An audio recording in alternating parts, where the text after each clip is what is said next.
Welcome, curious minds, to Law Enforcement Rapid Fire Tips and the campaign Bring Diosdado to Justice, Bring Diosdado to the US. My name is Rinaldo Aguiar, and today is June 24th, 2025, and it's about 7:40 p.m. Central Time here in Katy, Texas, 77494. So I'm gonna make this video short because I'm planning to go to Austin tomorrow to try one of Elon Musk's robo taxis. I want to get into one of those things. Kidding. I'm just kidding. So this is the second part of the video that I started today. And at the end of the last video, we were talking about online things like queries, search queries, right? And we were talking about this observation that I made a couple of years ago when I was working on the cold vaccine, and what the cold vaccine is exactly is documented in the website. And everything that I'm going to talk about here today is documented in the website. The address is spyhealth.org/evidence. And it's translated into 17 languages. To recap, so where we left off this morning was on the topic of shopping queries, okay? In Google shopping queries specifically. And I concentrated on Google because I know it from the inside. I used to work there in the search ranking team. And also because Google dominates that market, right? Although that word is a forbidden word, nobody likes to say they dominate the industry because of anti-competitive laws. But if you look at it objectively, right, pretty much everybody uses Google search. So the importance of the shopping queries is twofold, right? One is the monetary importance, of course. The search game, the queries that are really monetizable, there are two types of queries that are monetizable, basically. Ones are shopping queries, okay, when the user is looking for a product. Because those queries have a lot of competition and a lot of advertisers like online merchants, they place ads on Google search and they pay for clicks or for conversions. And that allows Google to monetize that. And that's the main revenue source of Google search. And the second type of queries that are monetizable are queries that are basically people looking for either information about a problem they have or a situation, and that the solution to that problem or situation is either a service or a product. Okay, so maybe you're not looking directly for the product, but you have a situation like I don't know, you're sick and have certain symptoms. That query that funnel might result in you buying a particular medicine or a particular prescription or going to a doctor. And those queries are monetizable. So that's the importance of the shopping queries, right? Like that's how search is monetized, basically. And controlling the full spectrum of all the shopping queries basically gives a revenue stream that is immense, particularly in this situation in which Google holds a big chunk of the market worldwide in search. And the other reason why the shopping queries are important is because when people are shopping for something, it's an opportunity for this criminal network to introduce something into their homes, a bug, a device, something, right? So a tracker. So that's the second angle. So that's where we left it at this morning. And the observation that maybe the shopping queries have been split in how do people call that? When two companies concert to not compete with each other. That has a name. I don't recall what it is in English right now, but yeah, and it is a crime, right? It's a crime in most countries. So the observation led to the suspicion that maybe eBay and Amazon had split the query spectrum in shopping queries into two segments, the head of the distribution and the tail. And basically, Amazon took the head of the distribution and allegedly or possibly, this is a hypothesis based on observations and measurements that I did 2 years ago.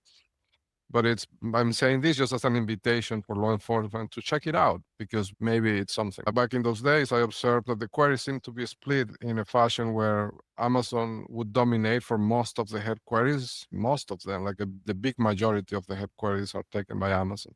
If you remove the Wikipedia page of the product and you remove the manufacturer or the most prominent manufacturers and you leave only online stores, within that segment of results or that subset of results, Amazon dominates the head queries, and eBay seems to dominate eBay and all eBay control company. Kijiji, Craigslist, they have, I don't know, 50 different companies that are in that space.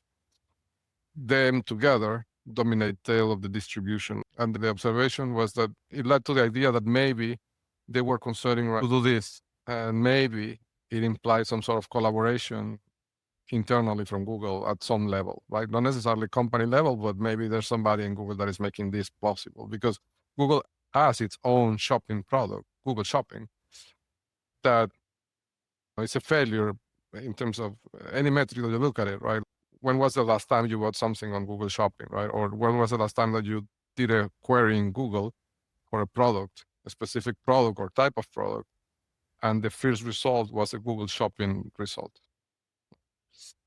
I'm not talking about the carousel, like there's a widget that for some queries shows up with Google Shopping products, but that doesn't really count because the triggering rate of that widget is very small. I'm talking about the web results, right? Like the organic results, which are the ones that matter, because those are the ones that are used not only in web browsers, but like in other products like Google Assistant or voice queries. Like the ones that matter are the web search results, like the main results. Those are the one I'm referring to. So that's where we left it this morning. So for this session, I want to talk more about something that's related, right? It's something that is documented on the website, and I'm going to give you a pointer. So if you go to SpyHell, okay. So if you look for Navboost, if you can please write down this word, Navboost, it is spelled N as in Nicole, A, V as in Victor, B-O-O-S-T as in Tango. It's very well documented what I'm going to mention here. So please check this out, okay? So in this session, I'm going to basically go over the main idea or allegation, and I'm going to mention individuals that have been flagged by the pipeline related to this specific instance within Google, okay? To give a short introduction of what this is about, Navboost is a signal used within Google, and I'm not going to get into the details of how the signal works, and I used to work in that project at Google, okay?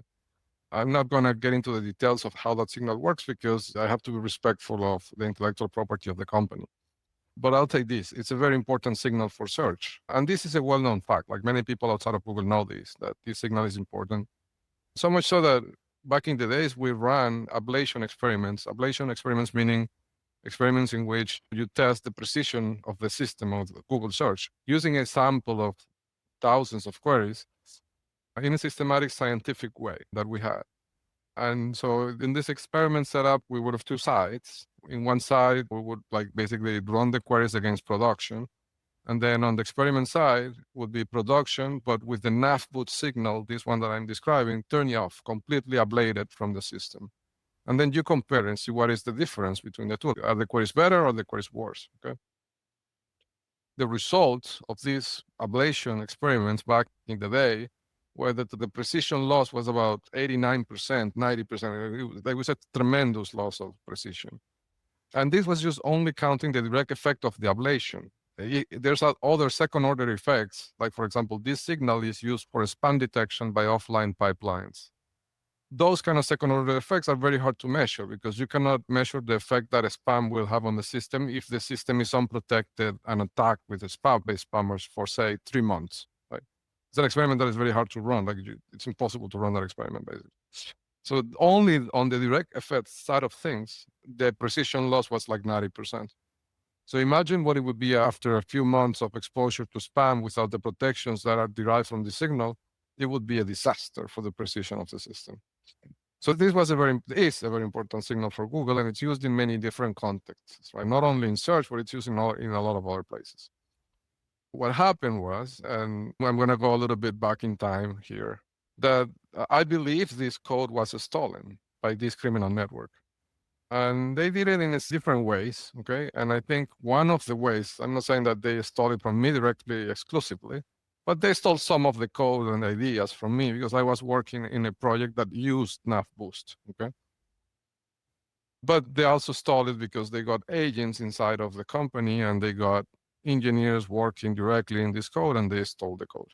And I believe that this was related to Liana Technologies. And I think that theft is what allowed Liana Technologies to develop the technologies they have today to attack Google and to manipulate search results in any. They basically manipulate the results as a puppet. There's no other better way to say it. They can change the results on the fly, like in a matter of seconds. They can make things trigger widgets and remove results. Like they can do anything they want with it. Not necessarily because they have people from inside doing it for them, but because they stole the Navboost code, they understand how the ranking works. And then they built this immense automated system that they run from different places in the world that attack Google using a combination of Wikipedia, Akamai, and their own proprietary technology they developed, having the Navboost code having captured the Navboost code. So over the years that I've been in this process I've been trying to do a startup for many years, right? And then this is what, since 2006, I think, is when I started trying to do something in this space. And this is what brought the attention of Piero Midyar, Elon Musk, Travis Kalanick, and those people to me, right? And they decided at some point to imprison me in Katy, right, with the help of the Venezuelan intelligence. During this process, dynamic, and this is described in a demo. I'm going to post the link in this description of this video. It is very well described in a demo that I gave in January 2025. But to give you the short story, the dynamic was always that I would create a startup, right? And I would create a website to market the product or to expose the product to the public for free, like the classifieds website that I made in 2005. And then this network would attack the website by doing a series of different things. And the idea is always to demolish the website in Google search so it doesn't rank in Google searches, right? So they attack Google to make Google think that the search results associated to my domains are low quality, and they demote their competitors' websites, basically. And I have a lot of information how they do it. Like I basically reverse engineered their system because I used to work in Google, so I know how the ranking works and I know what they're doing, right? So I basically reverse engineered these mechanisms that they use. That the first time I started to work on this reverse engineered version, basically a vaccine for what they do. That's what I developed. And that's what I call the cold vaccine. I started developing that in 2014, okay? When I started developing that on the summer of 2014, a couple of months later, that's when my now former partner appeared into my life. And a series of things happened, right? That's when Pavel Shatilov rented my apartment. So in that specific instance, right? I'm going to mention these instances because there's something I'm going to mention that I think could expose Diosdado Cabello in this theft of intellectual property against Google. This wasn't against me. I'm talking about the intellectual property theft against Google of this precious, crucial ranking code. And this is important because I believe, and this is something that authorities should really investigate. Please don't take my word for this. I'm giving you this information as a person that first worked in Google search, knows the internals of Google search like I know them like the palms of my hands. I really went very deep because I love this space, like the search software engineering space. And I spent countless hours at Google. I would stay until 2 a.m. debugging things and working and reading the code that the people that came before me wrote and really understanding it to the core. So I have a really deep understanding of these systems, these internal systems. And from that understanding, I can tell you that I believe that this thing that we were talking about at the beginning of eBay and related companies and Amazon dominating the query space for all shopping queries, which are the most valuable queries, comes from the fact that they stole this code because they're part of this network, as you can see in form 211 altogether.org. If you enter that into your browser, you will see the form with all the entities that are reported to the IRS that are tied to this network according to Elon Musk's GeoIndex, which I captured on September 2024. So if you read that form 211, you will see that Amazon is there, that Jeff Bezos is there, that eBay is there, that Piero Midyar, the founder of eBay, is there. So I believe, it is my belief that these companies, this network as a whole, stole that Navboost code, and it was used to draw a tremendous amount of income for both Amazon and eBay and all related companies by artificially inflating the rankings of their pages in Google searches, given that they had stolen the code. That's the allegation. And all this is explained in this section in the evidence page that is called Web Navboost, their end goal. Okay. So that's the gist of it. But there's a thing that I think could mean liability, I think could show connection to Diosdado Cabello personally, right? To the theft of this Navboost code from Google. And this is where I have to tell you a bit of my personal story to show how that could be connected. Okay. So what happened was I was working on a website, on the classifieds website, and I worked on that for years, since 2005 till, and then I had different versions, like different iterations of it that I tried to make fly. But every time they killed it by demoting the pages in this way that I'm describing. And the key players in that part of the conflict were Piero Midyar from eBay, right? He was the CEO of eBay at the time, the chairman, I don't know what he calls himself. And then this guy, Grinda, let me show you the full name. He looks like, I make fun of him because he looks like, yeah, Fabrice Grinda. He looks like Sheldon, like he's identical. I don't mean to be mean, but you can't deny that he does look like him a lot, right? Even the facial expressions and everything. Anyhow, I call him Dr. Cooper. So he was involved with an auction website from the late 90s, right, in South America. That was called Mercado Libre and the Remate. It was two sites, but then they basically colonized the other, right? And then him and the other guy is Alec Oxenford, this guy over here, which I reported both of them to the IRS, right? So then but in 2005, they were like part of the attacks, right? But then eventually, eBay bought their company and they became part of eBay. And that's how they became connected to Piero Midyar. And then after 2011, 2012, when I was working on the later versions of the classifieds, they basically launched their own separate classified to basically demote my pages. Right? They were already billionaires and they had a non-compete, supposedly, with eBay. I mean, eBay bought their site, mercadolibre.com. They were not supposed to make another one, right? On the same space to compete with eBay, but it didn't matter to them because they were all working for the same network, right? So they created one called OLX.com and they a bunch of subdomains in different countries to basically demote my sites. And I think that classified website is still around. It's like kind of a Craigslist, right, in South America and in Europe and some other places. So anyhow, on that part of the conflict, right, when I saw that they were demoting my pages, my reaction was I knew that they were looking at the dimension of this attack, that this was something that I could not tackle alone, right? And if I went inside Google and I started filing tickets, I could do that, but then I knew because of the scale that the people at Google wouldn't really do anything about this or block the domain. It wasn't really a solution that I saw could be sustainable in time. So what I thought of doing was creating a software that would counter their attack so I could show and demonstrate inside of Google what they were doing, right? So I could have proof, basically. So I developed the cold vaccine. And this is when Pavel Shetilov came into my life, when my now former partner came into my life, and Salvador came into my life, Salvador Mendez, in a way. And I'm going to explain what I mean by that. But I think Salvador Mendez could be a potential liability point for Diosdado Cabello. This is a suspicion I have.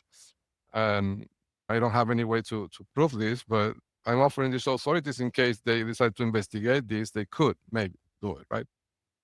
I'm offering a lead, basically. So what happened was this. The way it played out was this. I met my former partner, who's now my former partner, right? I was in New York, and she was here in Katy. So we met. She's Venezuelan, I'm Venezuelan, and I think I got recommended to her as a suggested friend on Facebook or vice versa, something like that. We connected on Facebook, and we started chatting, and eventually she invited me to come to Katy, and I came to Katy. We started seeing each other, and things progressed from there, okay? But what I want to mention is when we met, right? When you meet somebody, the first thing that you talk about is what's your story. And so she told me that she had been married before and she had just gone through a divorce just a few months before we met. And that the name of the husband was Salvador Mendez. And we talked a little bit about, like, we didn't go into much detail, but we talked a little bit about Salvador and things progressed between us. Then on that December, she invited me to stay here in Katy for a few days. And I came. And when I came, I rented my apartment on Airbnb. And I was basically working from here, from Katy, with my Google laptop, and I was working remotely. Google allowed me to do that from time to time, so I was working remotely. And that's when Pavel Shatilov rented my apartment in Tribeca via Airbnb. He basically trashed the apartment, and I believe he stole the code that was in my home computer. I left the computer in that apartment. I had a password, and I thought, naive me, that how could have I imagined that the Russian intelligence was renting my apartment to steal that code that I thought nobody even knew it existed, the code vaccine.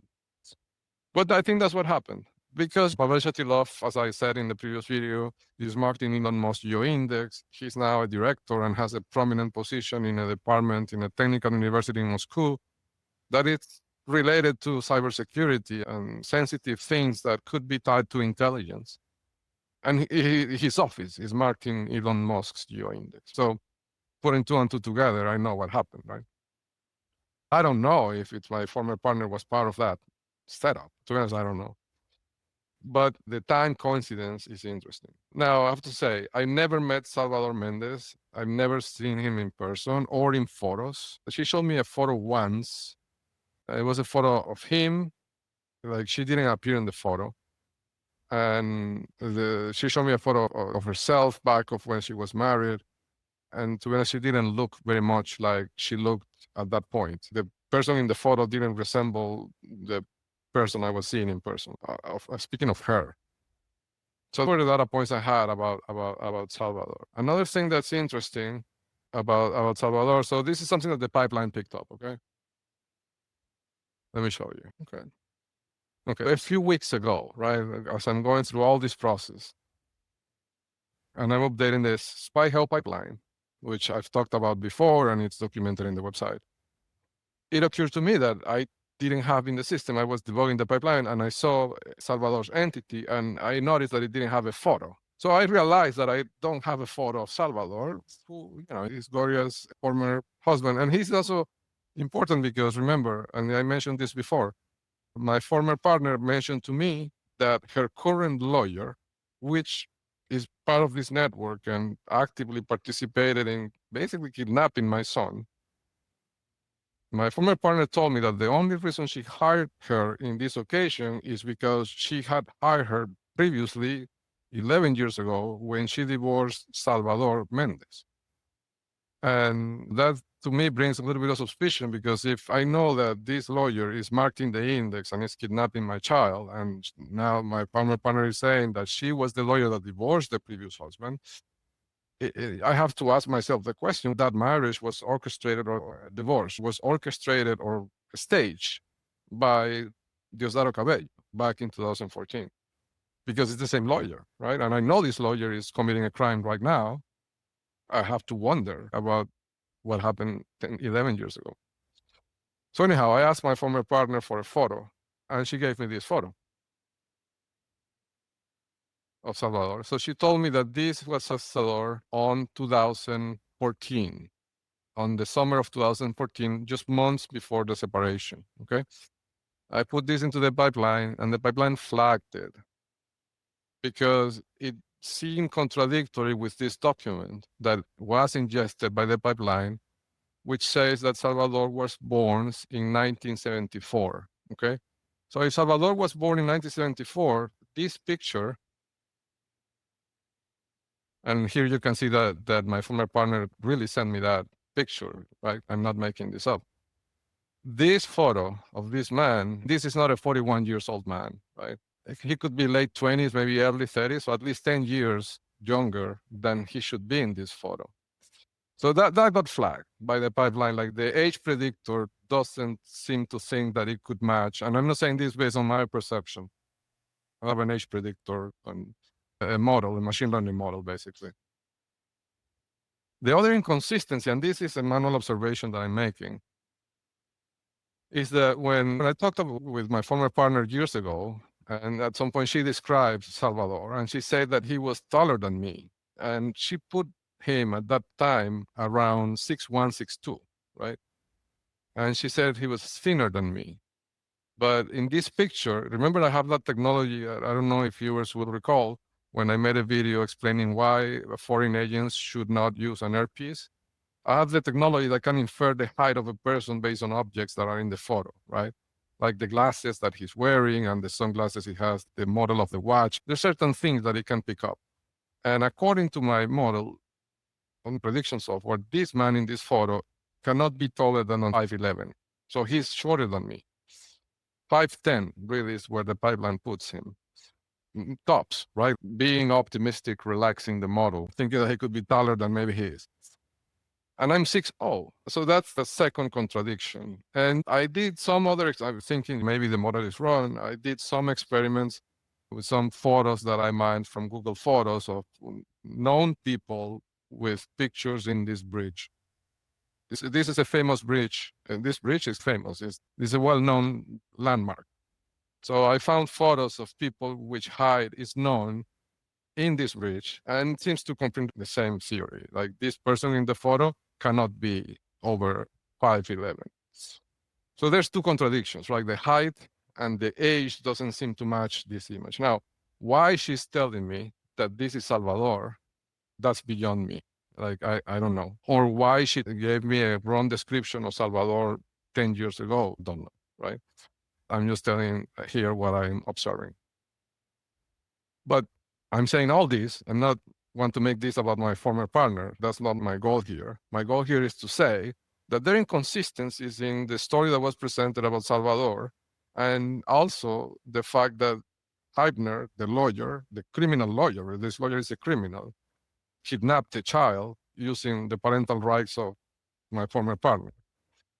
She was supposedly the lawyer that divorced Salvador and my former partner, which makes me that the three things together, it's just impossible not to think the possibility that divorce was a stage that maybe Salvador wasn't, I don't know why they would stage that. But I really think that authorities should talk to my former partner and ask these questions, because there's a child that is missing. Like that child should be with his father. And I can sporadically see him now, but he was taken away from his home for 50 days and they refused to tell me where he was. That was a crime. And I want justice. I want justice. I want the people that kidnapped him to pay for the kidnapping, because he was kidnapped for 50 days. Anyhow, I'm saying all this, bringing it back to the online topics, because if this divorce and Heibner and all that, if that was an orchestrated move made by Diosdado Cabello or the Sabine under the orders of Diosdado Cabello to basically enable Pavel Shatilov to sell Shatilov to steal the cold vaccine code, and eventually, as things progress, to eventually steal the Navboost code from Google, that connects directly Diosdado Cabello to one of what I think could be one of the biggest heists in history. If you add the total revenue that had Amazon and eBay together on shopping related queries from the traffic they got from Google over the last 11 years, that is a staggering amount of money. If it was obtained by artificially inflating the rankings in Google, using the knowledge gathered by stealing the most important piece of code at Google, that makes Diosdado Cabello a center figure in the heist. So that would be a lot of legal liability, right, in one shot. So that's why I'm putting this information forward more than anything else. The other thing I want to mention before, and this again, this is a bit on the personal side of things, but I think it's important because it could show a pattern. And maybe there's another target here, or maybe it's the same situation. Let me tell you what I mean. Before I met who's now my former partner, right? Before that happened, I was in a relationship with somebody in New York, with a woman by the name Gillian Walsh, okay? Gillian, Gillian, Walsh, Walsh. And we were in a relationship for 3 years, okay? And the reason I bring this up for two reasons. The first reason is that the personal situation of Gillian resembles a lot the personal situation of my now former partner when I met her. Meaning, she told me she was just going through a divorce, like right before we met. She had kids, And the husband was this man that I never saw a picture of him. I only heard his name a few times, but I never really saw him. The situation resembles a lot Salvador Mendes. I never really saw Salvador Mendes either, right? So that team, and Aida Wash is a prominent agent, and this is also documented in the website. And there's a lot of things that she did, and some of them are hard for me to talk about, and I don't want to get into those here in this video, but I will say that she hurt me physically, right? Like she was part of what I call medical torture against me, targeting me. And they do this, the Iranians do this, so I cannot compete with their online businesses, right? That's vaccine against the competition. I have that name for that technique. They basically hurt physically the entrepreneur, they infect them with viruses or prescribe prescriptions that are dangerous or tamper with the medications. So the person gets sick and cannot compete. And they use other more, let's say, non-traditional methods as well. So Gillian was a fundamental part on that. And it's hard for me to talk about that because it's a form of physical abuse by a partner, right? Like it's and I don't know if this is a cultural thing. Like maybe other cultures don't. I don't know because I don't have anybody to consult, right? I don't have anybody to ask this question. But I don't know if a man from a different culture would not feel ashamed that a partner, that a girlfriend, for example, assaulted him physically. It's I don't know. I feel guilty in a way. I was stupid. I don't know. It's just hard to talk about.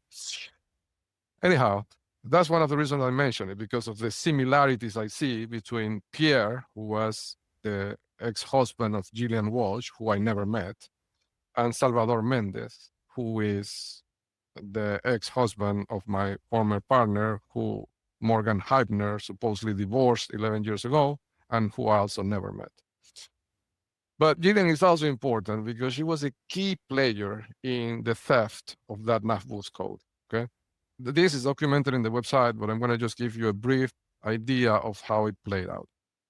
So what happened is Alvaro Gutierrez, who is an agent, he's Venezuelan, could be tied to Diosdado Cabello, I don't know. He's an agent for sure. Alvaro Gutierrez and Silvio Gutierrez, his brother, and his brother is co-clustered by the pipeline with Travis Kalanick because he has a startup that it's a health kitchen like Cloud Kitchens of Travis Kalanick. And he's an agent for sure. So Silvio and Alvaro invited me to a party at a club in New York. It was like 2012, if I recall correctly. And when I'm there, there's a woman in the table next to us. It was Gillian Walsh. And she was like looking at me and like making these eyes, like she wanted me to talk to her. And I did talk to her. But I understand now that was a setup. Like that situation was orchestrated by this network. So I met Gillian. Anyhow, I went to her table and we started talking and exchanged numbers and blah, blah, blah, blah. And we ended up dating, right? Fast forward a few months, and there's a business trip to Brazil from Google, right? Google is sending me and a few of my coworkers to Brazil to work with the team of Google engineers in Belo Horizonte. Okay, this team, particularly, specifically, is a small team of search ranking engineers that was headquartered in Belo Horizonte, Brazil.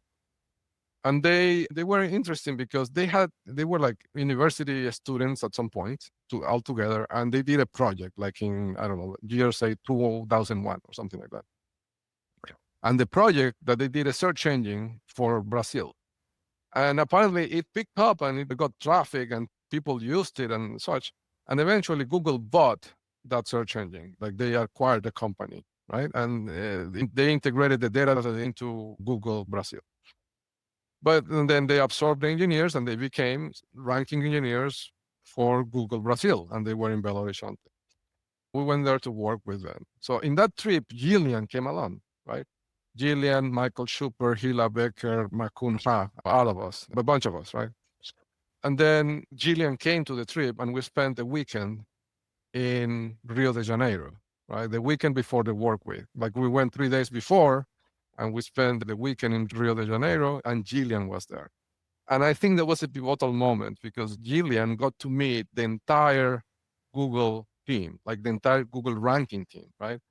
And I think, and this is for authorities really to verify, but I think that was like a major infiltration point. Like after she got the names, they probably got to them. Some of them were already agents, and I can tell that by looking at the geo index. Like she was able to gather a lot of intelligence about the functioning of the team, the dynamics, the people in Belo Horizonte. After that trip, the people in Belo Horizonte quit. Like all of the key players in Belo Horizonte, they left. I imagine they were recruited by the network, right, in some capacity, so for other companies or to extract the knowledge they had about Google, right, and to maybe steal things, go there. So that's why Gillian is important. Now, Gillian at the time used to work for a company called SWA Legal. It's a law firm in New York.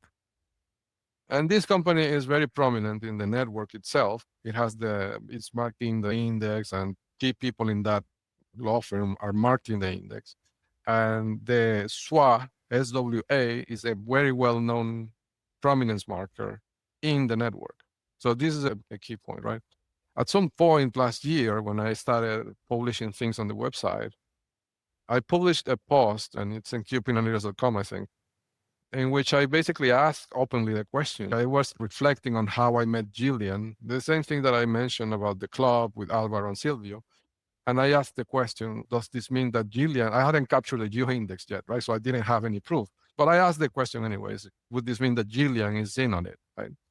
After I posted that, within 5 minutes, I'm not exaggerating here, within 5 minutes, Gillian was erased from the internet. Like her profile as SWAT Legal was removed. Like she was a partner. Like I checked the website before posting that, and she appeared, she had a page in the SWAT Legal website featuring her as a partner in the firm. At that point, in last year, she was already a partner, right? When we met, she was like a senior associate. I don't know. But at this point, last year, she was a partner. I posted this, and in 5 minutes, she's gone. No Gillian Walsh in SWAT Legal anymore. And her LinkedIn profile disappeared, and then a week later, reappeared with a different employer. It was just ridiculous. Like it was obviously a reaction to what I posted. That for me was confirmation that she was in on it. And then after I captured the geo index, and I realized that all the places where she took me, the doctors she recommended, the things like meditation centers she took me to, all of them are marked in the index.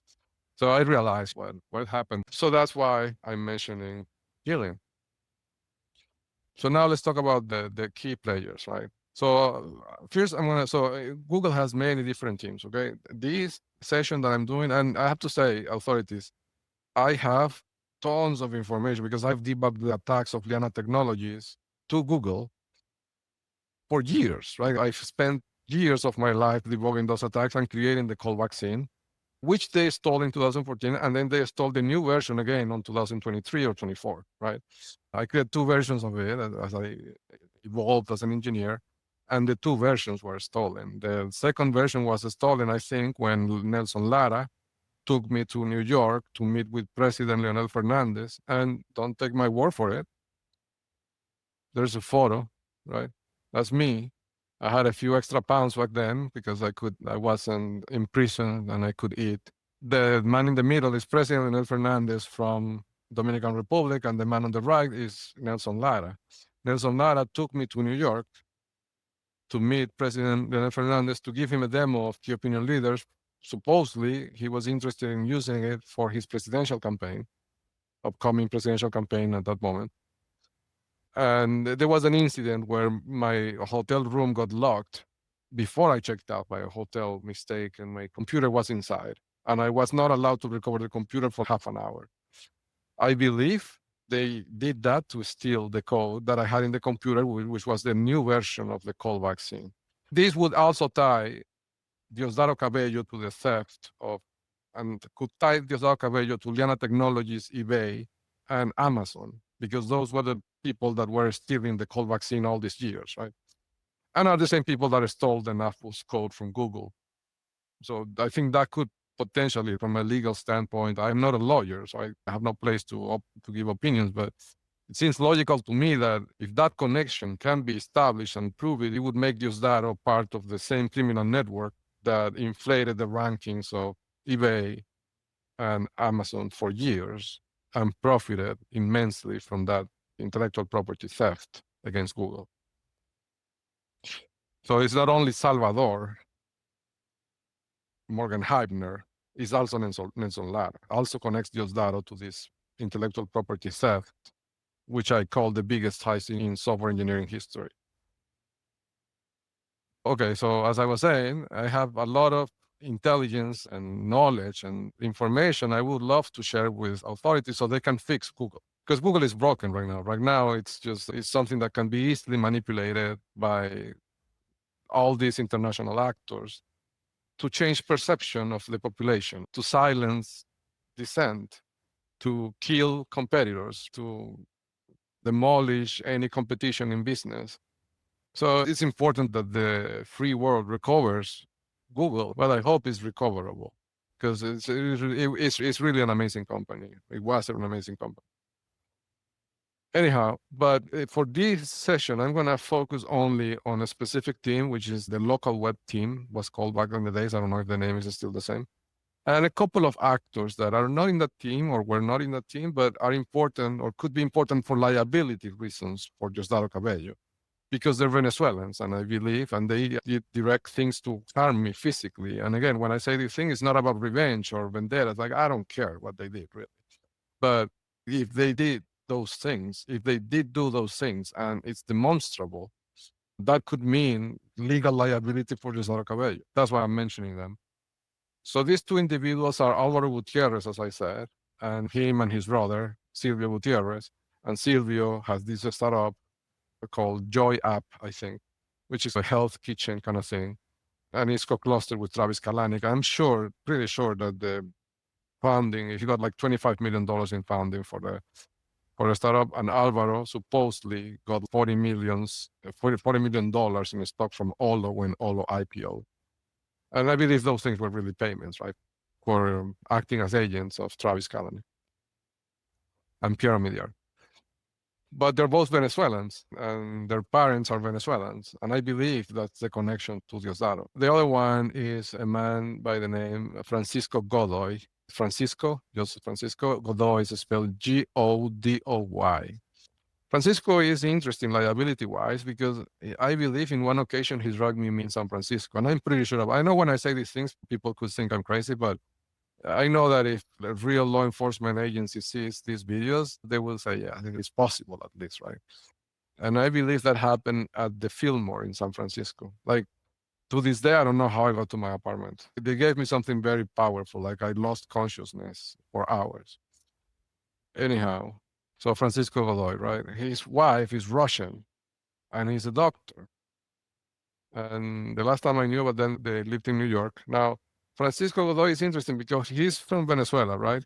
Apparently, he did some courses in the same university that I went to and that Ana Codallo went to. And he was in the same class as Ana Codallo. So he knows Ana Codallo, or at least that was the story that was presented to me. Like maybe they don't really know each other and they told me that just so I trusted him more. I don't know. Could be. But that was the story that was told to me. And he came to the US, he went to Caltech, and then he worked at the Jet Propulsion Laboratory in California, the JPL. Right? That's a prime interest of this network. And then after that, he moved to Google. He went to Google. But at Google, he was working at a strange team.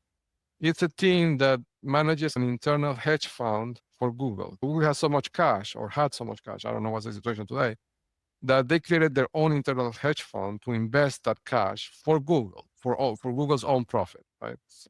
So it's a private hedge fund that only Google is allowed to invest in, something like that. And he was an analyst making investment decisions in that.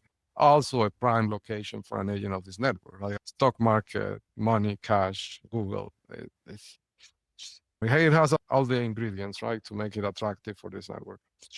Interestingly, Francisco Godoy has a brother, Manuel Godoy, who is the CEO now of a startup called Felix Pago, a company in the online payments segment, which apparently is doing very well. And this is a flag because, like, knowing this network and how they control all the payment systems in the world, they wouldn't allow a company to flourish in that segment if they don't control it. So he's co-clustered, the brother, Manuel Godoy, co-clustered with Elon Musk directly. So those are the two non-local web Googlers that I wanted to mention. And the other one is Kavita Kanakar, was a prominent agent, Indian, She was posting as a friend, and she took me to a series of companies. In fact, she referred me to Google. She was the one who got me the job at Google. And then she recruited me later on for Twitter, right? Before Elon Musk bought it. Like, she is definitely, yeah. So Kavita Kanikar, this one over here. And Kavita Kanikar, interestingly, also befriended Anna Kodajo Gannon. And she even went to Calgary to visit Anna once. Okay, we're going back to the local web team. Sorry, the NAF issue, right? Yes. So let's talk about the local web team. So the local web team was structured in the following way. There was a sub-team in Belo Horizonte, okay? I'm not mentioning the teams by importance. I'm just mentioning them from east to west. Belo Horizonte, in that team, we had a certain set of individuals. Then we had New York. I was part of the New York team. And then Mountain View, okay? And I'm just going to give you a little bit of context, right? So before local web existed, Google had Google Search and it had Google Maps. They were two different products, okay? And they had two different indices and two different infrastructures, right? So they came up with this idea. Somebody at Google came up with the idea of, okay, well, can we create some sort of a hybrid system that does the two things at once? Which kind of makes sense if you think about it at first, right? But I can tell you from an engineering point of view, at this point, I don't think it really makes sense because many technical reasons, it doesn't really make sense. But they sold it that way, and they sold it. The people at the top of the company bought the idea, and they said, okay, build a prototype. If the prototype, if it's better, we'll test it, we'll do side by sides, and if it's better, we'll launch it. And that's when I think the property theft happened. And I think probably that project was proposed that way, so the property theft was possible because the protections in Mountain View are higher, and it's more difficult to pull something like this off in Mountain View. So this is what they did. They proposed this project, and they said, let's do it with the team in below Horizon and the team in New York, and a little bit of help from the team in Mountain View. But like the main players, the main drivers of this were below Horizon and New York, okay, from the local web team. And the idea is we're going to then hook into the web index, and we're going to start using signals that web uses to do local ranking. And one of the signals that they proposed was building a signal called entity Navboost, okay, which was a signal derived from the web Navboost, which is the signal I was describing at the beginning that is responsible for, but it's basically the jewel of the crown at the Google search web ranking team. And so this new entity Navboost would be derived from that signal. The input to compute the entity Navboost would be web Navboost, okay? And I'm not going to get into the mechanics or algorithms or anything like that, but believe me that it's derived from that signal for a second, okay? For the sake of the argument. Because it was derived from the signal, and this was basically sold as, okay, this is the way. The rationale was if web Navboost is responsible for 90% of the precision of web ranking, by pure logic, if we derive a signal from that, it is possible that we end up with this new entity Navboost signal that could be responsible for 90% of the precision of local ranking. It's just logical transition. A small group of people were tasked with building this prototype of entity Navboost, and I came into that team, right? That's when I joined the local web team in 2012, right before I met Gillian, right? Gillian Welch. The team at the time was composed by Majur Thakur, Sheila Becker, Michael Schupper, Jack Saltz, the name I can never pronounce it, but it's a very long, complicated name. Mukund Ha, who then left Google afterwards and went to India and, of course, founded a food delivery startup and made millions. And he's marking the index, and the startup is marking the index. And Rinaldo Aguirre, so from New York. We're in a small office testing things and doing experiments. And anyhow, because this signal was derived from Web Navboost, because of that premise, this team, Sheila, Michael, Majur, Jack, Makun, and myself, we got access to the full Navboost code. Like nobody, like this was a super secret piece of code. Like I don't know the numbers really, but I can't recall. But I would say at that point in time, maybe, I don't know, 40 engineers in the entire company could have had access to that code. Something like that. This is very well guarded. It was called HIP, High Intellectual Property Value Code.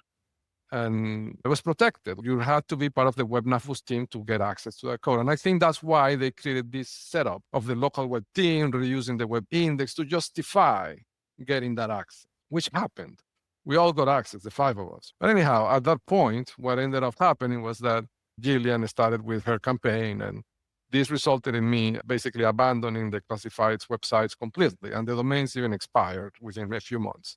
So she was very effective. Like, that was her task. Her task was to get me to abandon, right? And I did. I abandoned the classified websites, and the domains expired. And I imagined they bought the domains, right? Knowing them. But anyhow, what ended up happening was that we built the system and the experiments. At the end, the thing launched, right? Everybody celebrated, and then everybody left. Majur left the company. The Brazilians, they left.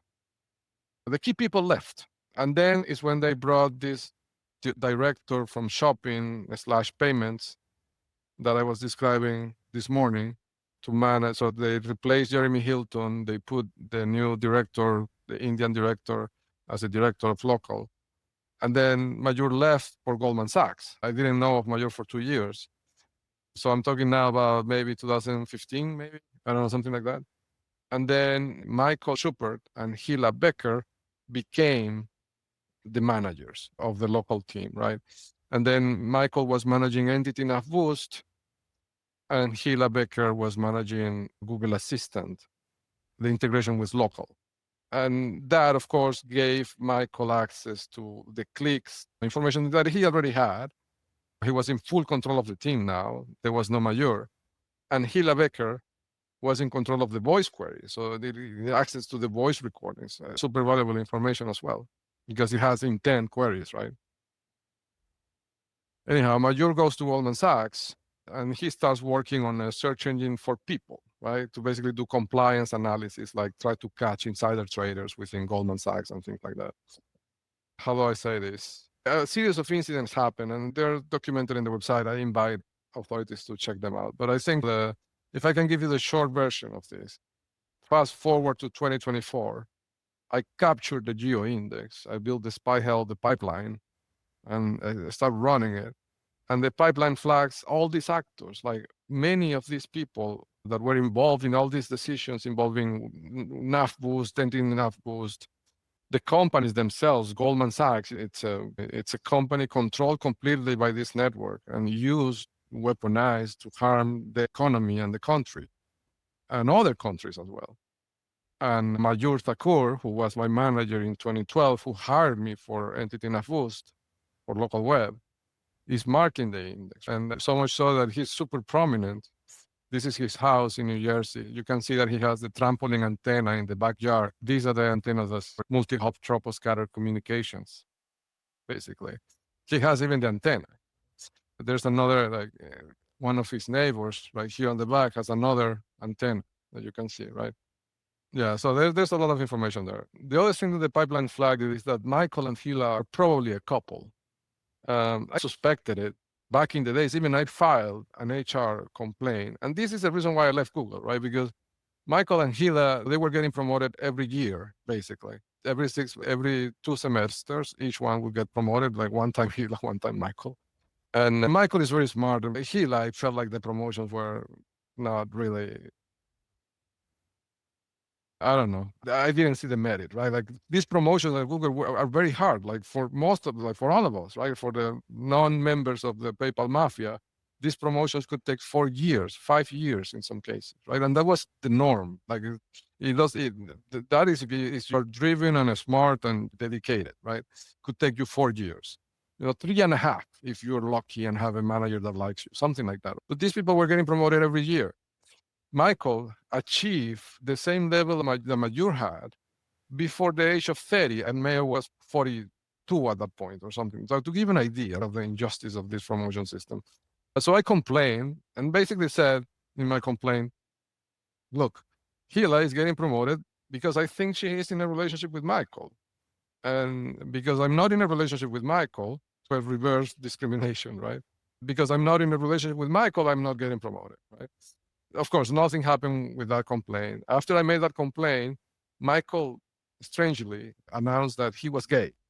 And started supporting LGBT causes, and there's nothing wrong with that. But the timing seemed strange to me that I make this complaint and he comes out right openly like a week after.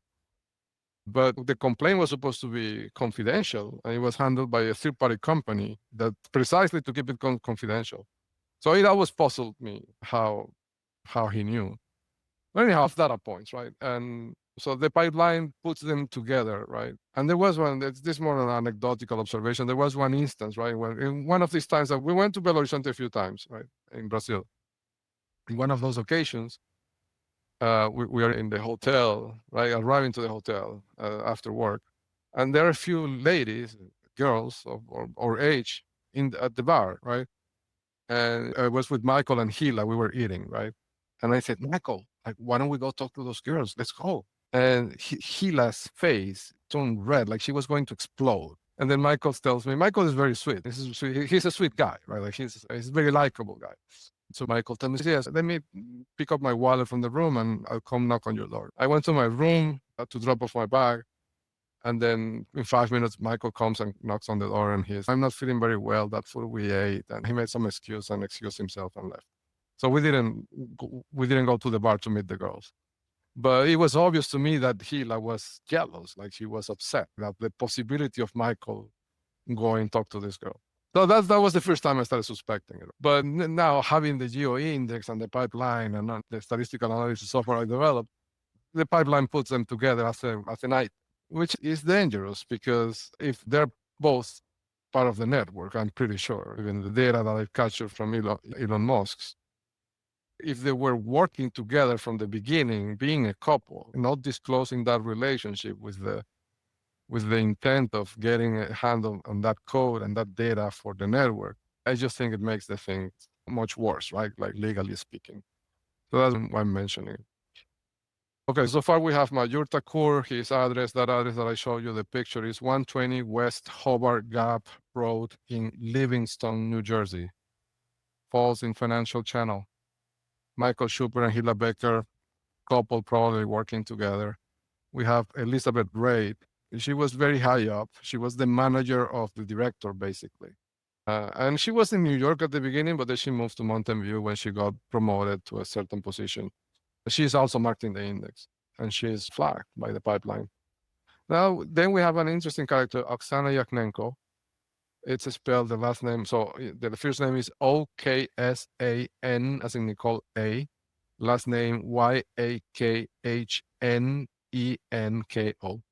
Oksana is interesting because she has been following me around across the country basically for 10 years. And at some point, the eBay lawyer, David F. Hine, was trying to fabricate an intellectual property lawsuit using Oksana, right? Like they were going to make a claim that the key opinion leaders technology was really invented by Oksana. And I found even like bogus papers in which they cited Oksana with keywords related to the medical field and knowledge graphs, things that I talk about when I talk about key opinion leaders. It was a bogus claim they were setting up, and I documented everything in the website. And then the other thing is that she also sent me a series of like suggestive messages from time to time, even when she was at Google. I think it was to seed some kind of a, how do you call that? Like a workplace complaint, like a lawsuit or a sexual harassment, like something like a Me Too kind of thing. I didn't have any kind of interactions of that kind with Oksana ever. So there's nothing to really say. But they were trying to set me up in any way they could using Oksana. And then eventually they moved Oksana to Austin, right? Where the same city where they have this huge operational base and where Lawson Booth, the guy from Vital Interaction, who was stealing the medical records from all the EMRs in the United States, lives. So they were constantly trying to position her in a position both geographically and proximity-wise, relationship-wise, in a position where she could file some sort of suit against me, right? So she's definitely somebody to look at. Then we have Leon Lin, somebody they assigned to me so I was a team lead in a small team, and they assigned him to my team, right? So I was his team leader in a way. Leon Lin, his parents are from Katy. He's Asian, and his parents' house is marked in the index, and he's also flagged by the pipeline. Now we have another interesting character, Sepan, Sepand. I don't have the last name, unfortunately, in the system. But Sepan, I think, is Iranian. Egyptian or Iranian, but I think he's Iranian. And there was one thing that kind of I saw, and I'm going to mention, I'm not going to make I'm not going to accuse Sepan of this, but it's something interesting, right? In the website, I have documented something that I call the torture chairs. And I also mentioned it in a video, okay? And this is the thing that they did where Marjorie Broussard, my doctor, ordered a CT scan to map my entire torso, including a previously existing injury I have in my spine. And then this network, Diosdado Cabello, Vladimir Padrino Lopez, and those people, working for Elon Musk, basically, fabricated special chairs that have a torture device in the chair for my office chair here at home. And they tortured me with that chair for years, right? They made me think that at some point I lost the ability to walk. But anyhow, I going back in memory, I know that when I was at Google in New York, I was suffering from similar pain. And I know that in a few occasions, so we had this dynamic at the office where there were the desks, and each desk had a chair, and these were like Herman Miller chairs, very good chairs. And they were very well, how do you say that, used, like they didn't look new. But there was a chair that looked a little bit better than the others. And they gave me that chair, and I had that chair. So the observation is the following, right? I was in this dynamic where I was working from Katy, so I was traveling back and forth, and I would work some days from Katy and some days from New York. So when I went to New York, I usually flew in the first flight that I think left at 5:30, and I arrived to the office like 10:30 a.m., 11 sometimes, right? On those Mondays when I came in. And I noticed that when I arrived, and we had this dynamic with the chairs where like it didn't really matter whose chair was whose, right? Like you could take any chair, basically. And we had this thing where you would be sitting on your chair, and if you wanted to talk to a coworker nearby, you would roll on your chair and go rolling, like basically, right? So you were always sitting on the chair.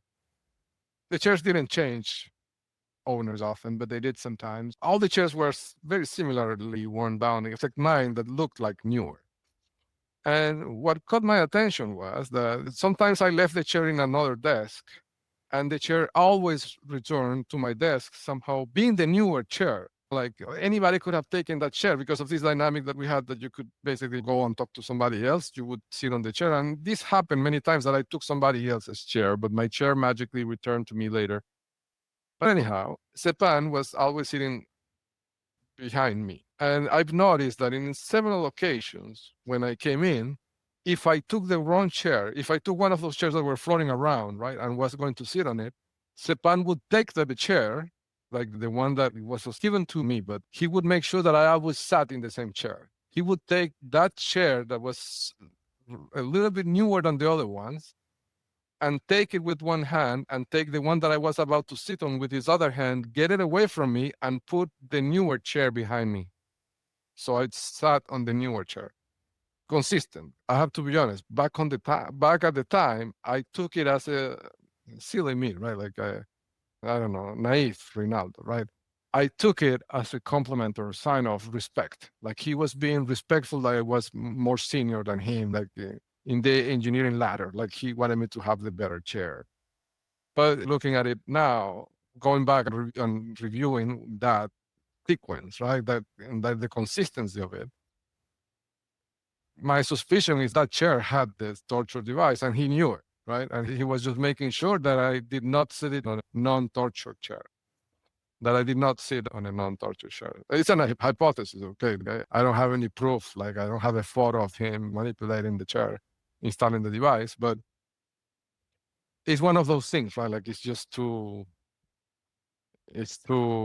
it fits too perfectly into how the network operates. And again, like the reason why they did the thing with the chairs is just so I had back pain and I couldn't compete, because if I cannot sit, I cannot write code. But that's what they thought, anyways. So yeah, so we have Sepan. Now we have another, that's Sepan. We have another character named Tyler. Tyler is an interesting character. He came to the team late 2017, maybe early 2017. And he's interesting because if I describe him to you, he would look like a Goldman Sachs guy. He didn't fit the typical well, what other Google engineers look like. Like he wore a Rolex and he was wearing these dress shirts and he was working in a bank and he came from a bank actually. But at this point where he joined, the team was already super infiltrated. So I know that they wouldn't hire somebody into this team at that point based on the data that I'm seeing in the UA index. He had to be an agent. I don't have the last name, right? But putting two and two together, right? Like the orchestration of things that they did. Like 4 months after he came in, they took me to Goldman Sachs. So I think he's probably in it. There's another lady by the name Moral. I think it's Marral. I think it's spelled that way. She was very close with Oksana, and she's Eastern European. Then she was also a later acquisition. There's a Stephen Fortune, the inventor of the Fortune algorithm. He was hired by the team. He was put under Michael, and I was assigned as his mentor. And this is relevant. There's a whole entry in the website about ruses that David F. Hine orchestrated to file an intellectual property claim or to dispute the potential intellectual property claim if I filed one that involved Steve Fortune and Paul McCartney, to give you an idea of the level of resources these people have. So I suggest, if you have time, please check it out in the website. There's also Matthew LaFleur. I don't know how to spell the last name. And Louis, Louis Ryan. Both are flagged by the pipeline. Jihua Wu, who was at some point my manager, is flagged in the pipeline. I think she's Chinese. Mukun Ha, we talked about him before. He was very tight with this Majur Thakur. He was a protege of Majur Thakur after Michael. And the other one important, Alex Pine. He worked in indexing and he was put to work with me to learn indexing from me. And he's also flagged by the pipeline. So these are the main players in New York. In Mountain View, there's the Indian director that I don't have the name of, but he's definitely an agent. Alex Bod, B-O-D, B as in Victor, O as in Oscar, D as in Delta. He's Russian, definitely an agent. Not because he's Russian, but because he's an agent. Eugene, Russian as well, and David Cardoze, C-A-R-D-O-Z-E. And from Belo Horizonte, David Reis, the last name is R-E-I-S, Andre Nakul, N-A-C-U-L, and Ranbir Kumal, who is Indian but was living in Brazil. It's spelled R-A-N-B-E-E-R. That's the first name. And the last name, I think, is K-U-M-A-L or K-U-N-A-L. I'm not sure which one is the right spelling. So that's the team. And they all been flagged by the pipeline. So, this is I think it's an interesting lead, right? Because of the potential implications. So I really pray that law enforcement first sees this video, gets this video somehow. And secondly, that they really take the time to understand the implications, right? Because beyond the illicit money and beyond the financial crimes and all those things, the biggest danger here is that 90% of the population relies on Google for information. And if they can't control it, if this criminal network can control it at will, then they can control what people think and their decisions. And it's very dangerous. And I'm saying this from first-hand experience, unfortunately. So I'm going to cut this session here. But as I said before, I have enough technical information to give law enforcement that I could be talking nonstop for a month. Okay, and I bet you that it will be useful. There's many different. This is just one team, right? There's many different teams within the search tag that are compromised, that I know are compromised because I've seen. So what Liana Technologies does is that they have a series of attacks that are already standardized, and the different attacks target different parts of Google search, different parts of the stack, exploiting different vulnerabilities, right? So to fix Google, really, you would need to first purge all the agents from all these teams, I'm guessing, right?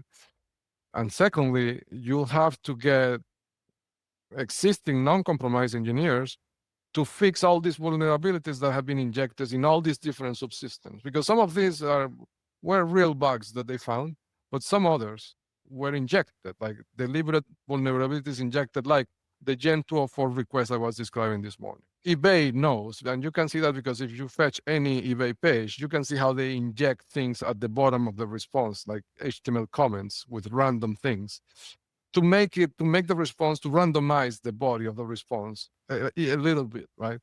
So it's harder to find an SSL encryption key to protect themselves. eBay knows this, and they've done this since 2006. I first noticed that comment at the bottom of the Kijiji pages in 2006.